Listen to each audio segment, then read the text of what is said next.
केंद्रीय वित्त मंत्री निर्मला सीतारमण के पति और जाने माने अर्थशास्त्री परकला प्रभाकर के एक बयान से देश की राजनीति में हड़कंप मच गया है। വോട്ടിംഗ് മെഷീനിൽ അട്ടിമറി നടന്നില്ലെങ്കിൽ ഇന്ത്യ സഖ്യം അധികാരത്തിൽ വരുമായിരുന്നുവെന്ന് കേന്ദ്രമന്ത്രി നിർമ്മല സീതാരാമന്റെ ഭർത്താവ് പരകര പ്രഭാകർ. കേന്ദ്ര ധനകാര്യമന്ത്രി നിർമ്മല സീതാരാമന്റെ ഭർത്താവും രാഷ്ട്രീയ വിശകലനക്കാരനുമായ പരകര പ്രഭാകറുടെ പ്രസ്താവന ഇപ്പോൾ വിവാദമായിരിക്കുകയാണ്. ഹിന്ദി മാധ്യമങ്ങൾ റിപ്പോർട്ട് ചെയ്തതനുസരിച്ച് 2024 ലോക്സഭാ തെരഞ്ഞെടുപ്പിൽ വോട്ടിംഗ് മെഷീനുകളിൽ അട്ടിമറി ഇല്ലായിരുന്നുവെങ്കിൽ ഇന്ത്യ ബ്ലോക്ക് അധികാരത്തിലെത്തുമായിരുന്നുവെന്നാണ് അദ്ദേഹം അഭിപ്രായപ്പെട്ടത്. പ്രഭാകർ മുമ്പ് തന്നെ തെരഞ്ഞെടുപ്പ് കമ്മീഷന്റെ നടപടികളെ ചോദ്യം ചെയ്ത ആളാണ്. വോട്ടർ പട്ടികയിലെ കൃത്രിമ വർധനവും അസാധാരണമായ വോട്ടിംഗ് ടേൺഔട്ടും അദ്ദേഹം തെളിവുകളോടെ ഉന്നയിച്ചിരുന്നു. മഹാരാഷ്ട്രയിലും മറ്റു ചില സംസ്ഥാനങ്ങളിലും പാർലമെന്റ് തെരഞ്ഞെടുപ്പുകളിലും നിയമസഭാ തെരഞ്ഞെടുപ്പിനുമിടയിൽ വോട്ടർമാരുടെ വർധനവ് എങ്ങനെ ഉണ്ടായി എന്ന് രാഹുൽ ഗാന്ധി ഉന്നയിച്ച ചോദ്യം അദ്ദേഹം ആവർത്തിക്കുകയാണ്. ഈ പ്രസ്താവന സോഷ്യൽ മീഡിയയിൽ വ്യാപക ചർച്ച ചെയ്യപ്പെടുകയാണ്.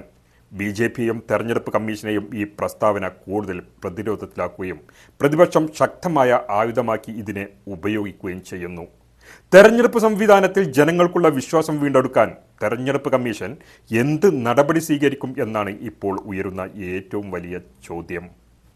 चुनावों में गड़बड़ी के मुद्दे पर तो अब तक विपक्ष सरकार और चुनाव आयोग को घेर ही रहा था, लेकिन अब इस मुद्दे पर अर्थशास्त्री और केंद्रीय वित्त मंत्री निर्मला सीतारमण के पति का बयान सामने आया है, जिसने सियासी गलियारों में खलबली मचा दी है. उन्होंने दावा किया है कि अगर लोकसभा चुनाव में गड़बड़ियां नहीं होती तो इंडिया गठबंधन 234 नहीं बल्कि 316 सीटों पर जीत हासिल करता. देखिए ये रिपोर्ट. केंद्रीय वित्त मंत्री निर्मला सीतारमण के पति और जाने माने अर्थशास्त्री परकला प्रभाकर के एक बयान से देश की राजनीति में हड़कंप मच गया है. प्रभाकर ने कहा है कि अगर 2024 के लोकसभा चुनाव में गड़बड़ी नहीं हुई होती तो इंडिया गठबंधन 234 सीटों पर नहीं बल्कि 316 सीटों पर जीत हासिल करता. चुनाव में गड़बड़ी का मुद्दा विपक्ष भी लंबे वक्त से उठा रहा है और अब प्रभाकर का भी इसी मुद्दे पर दावा करना कहीं न कहीं विपक्ष के आरोपों को बल देने का काम कर रहा है. Speculation is that the NDA BJP benefited by 79 seats.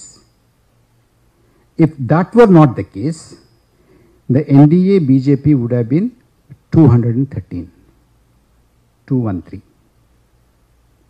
And India Alliance could have been, instead of 237, 316. On the basis of this, some people are raising.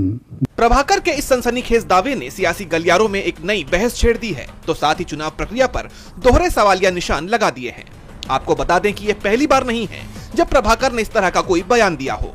इससे पहले भी उन्होंने दावा किया था कि अगर 2024 में बीजेपी तीसरी बार केंद्र की सत्ता में आती है तो देश में दोबारा चुनाव नहीं होंगे. उनके इस बयान को देश के लोकतंत्र के भविष्य को लेकर एक गंभीर चेतावनी के तौर पर देखा गया था और अब प्रभाकर के इस हालिया बयान ने चुनाव प्रक्रिया की पारदर्शिता पर गंभीर सवाल खड़े कर दिए हैं.